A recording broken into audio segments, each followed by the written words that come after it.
नमस्कार। आध्यात्मिक संसार में आपका स्वागत है। हमने गुप्त नवरात्रि से संबंधित कुछ मंत्र विशेष की साधनाएं किस प्रकार करनी चाहिए, इससे संबंधित जानकारी अपनी प्रीवियस वीडियोज में प्रकाशित किया हुआ है। आप हमारे चैनल पे विजिट करके उन जानकारियों को देखकर लाभ प्राप्त कर सकते हैं।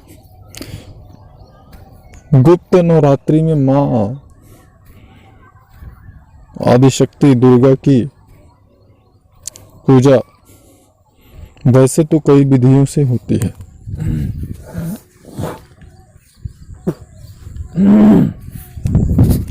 ज्यादातर माता दुर्गा की जो उपासना होती है वह सात्विक विधि से ही होती है, और माता काली की उपासना अघोर पद्धति से भी होती है, तामसिक विधियों से भी होती है। उनकी साधना जिस भी विधि से करना चाहें आप कर सकते हैं, लेकिन माता दुर्गा की साधना हमेशा सात्विक विधि से ही करना चाहिए। अन्य किसी विधि से करने पर साधक को नुकसान होने की संभावनाएं बनती हैं। कुछ साधक होते हैं, उनके मन में यह प्रश्न होता है कि आखिर जैसे सामान्यतया नवरात्रि में हम दुर्गा सप्तशती का पाठ वगैरह करते हैं, क्या उसी प्रकार से गुप्त नवरात्रि में माता दुर्गा की उपासना होती है या अलग प्रकार से होती है? तो यहाँ पे हम ये बता दें कि माता दुर्गा की उपासना गुप्त नवरात्रि में जिस प्रकार से सामान्य नवरात्रि में होती है, ठीक उसी प्रकार से होती है। लेकिन यहाँ पे जो गुप्त नवरात्रि में का विधान बनाया गया है, यह गुप्त नवरात्रि का विधान स्वयं माँ आदिशक्ति ने ही बनाया हुआ है। गुप्त नवरात्रि की विधि, उपासना विधि जो है वह कुछ विशेष मनोकामनाओं को लेकर के साधक करते हैं। जैसे सामान्य जो नवरात्रि है, सामान्य नवरात्रि में साधक जब उपासना करते हैं तो सामान्य नवरात्रि में वो सिर्फ आदिशक्ति की प्रसन्नता के लिए ही उपासना करते हैं। लेकिन गुप्त नवरात्रि में जब साधक उपासना करते हैं, साधना करते हैं माता की, तो वह अपनी कुछ विशेष मनोकामनाओं को पूर्ण करने के लिए ही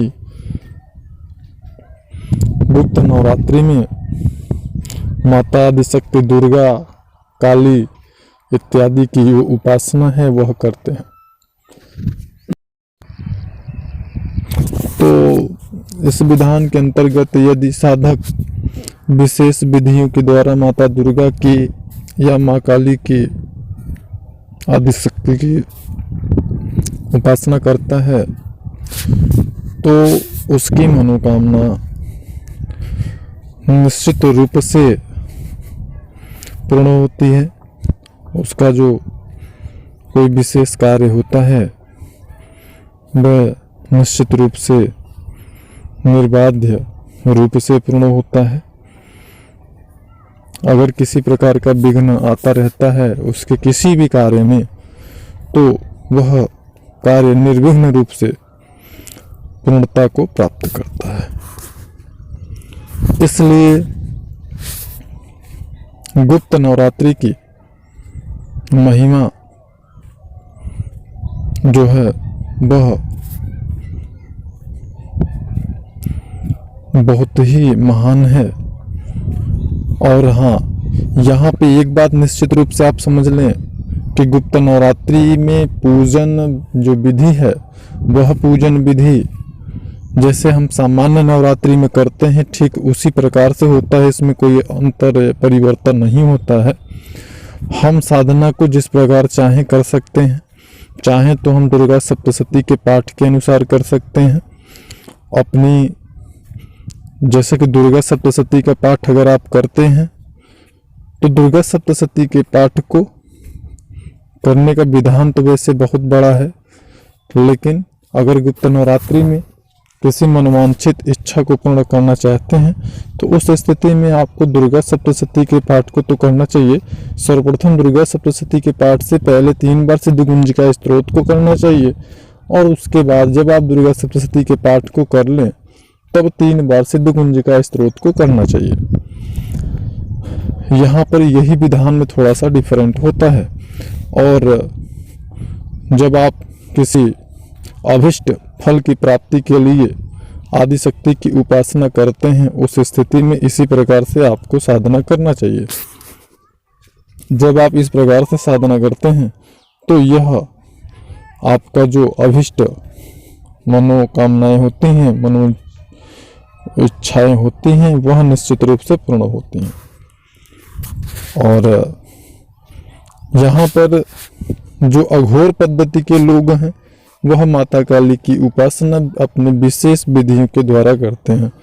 और गुप्त नवरात्रि में ज़्यादातर लोग अपने मंत्रों का, जिस भी मंत्र का, ज़्यादातर नवाण मंत्र की साधना लोग करते हैं और सफलता भी प्राप्त करते हैं। क्योंकि जो मंत्र, नवाण मंत्र की साधना जब आप गुप्त नवरात्रि में करते हैं तो सामान्य दिनों की अपेक्षा वह ज़्यादा फलदायी होता है और निश्चित रूप से सफलता प्राप्त होती है। और नवाण मंत्र की साधना गुप्त नवरात्रि में करने के लिए कुछ विशेष विधियां हम अपने प्रीवियस वीडियोस में भी बताए हुए हैं। उन वीडियोस को देख करके आप उसका लाभ प्राप्त कर सकते हैं। धन्यवाद।